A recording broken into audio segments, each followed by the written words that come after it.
दोस्तों, अक्सर हमारे समाज में ये प्रश्न उठता है कि संतान में बेटा जरूरी है या बेटी। लेकिन हमारे शास्त्रों और पुरानी परंपराओं को देखें तो वहां साफ कहा गया है कि बेटा और बेटी दोनों बराबर हैं। ग्रंथों में तो यहां तक उल्लेख है कि सत्पुत्र समा कन्या यदि पात्र प्रदीते, अर्थात यदि एक अच्छी बेटी को उचित सम्मान और शिक्षा मिले तो वो एक अच्छे पुत्र के समान है। सोचिए, अगर किसी बेटी को अच्छे संस्कार मिले, सही शिक्षा मिले और उसका विवाह किसी योग्य व्यक्ति से हो जाए तो वो ना केवल अपने माता पिता का नाम रोशन करती है बल्कि पूरे कुल को ऊंचाई पर ले जाती है। इतिहास गवाह है, जनक जी का नाम उनके बेटे से नहीं बल्कि उनकी पुत्री जानकी से अमर हुआ। इसलिए बेटी को कम आंकना बहुत बड़ी भूल है। बेटी जब संस्कारी होती है तो माता पिता का मान सम्मान बढ़ाती है, और बेटा हो या बेटी जिसने भी प्रभु का भजन किया वही अपने कुल को स्वर्गलोक तक पहुंचा देता है। शास्त्र कहते हैं, राम भजत बिटिया भली, प्रभु पद विमुख न पूत।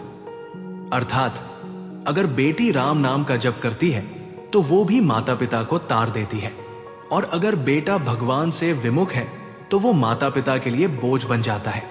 अब एक बात और समझिए, बेटे को पुत्र क्यों कहा जाता है? क्योंकि पुत्र का अर्थ है जो माता पिता को नरक से बचा ले, और बेटी को पुत्री कहते हैं क्योंकि वो भी वही कर्तव्य निभाती है। फर्क बस इतना है कि बेटा एक ही कुल को पवित्र करता है, जबकि बेटी अपने मायके और ससुराल दोनों कुलों को पवित्र करती है। यही कारण है कि कहा गया है, पुत्र पवित्र करे एक कुल, पुत्री पवित्र करे दो कुल।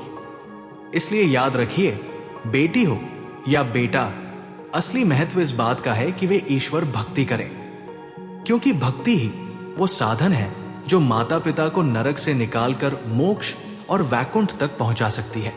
आपकी नजर में कौन जरूरी है, पुत्र या पुत्री? अपना विचार कमेंट में जरूर लिखें। अगर आपको यह वीडियो अच्छा लगा हो तो वीडियो को लाइक और शेयर जरूर करें, और ज्ञानार्थ प्रवेश परिवार से जुड़ने के लिए चैनल को सब्सक्राइब करें, क्योंकि आगे की यात्रा और भी गहरी होने वाली है। धन्यवाद।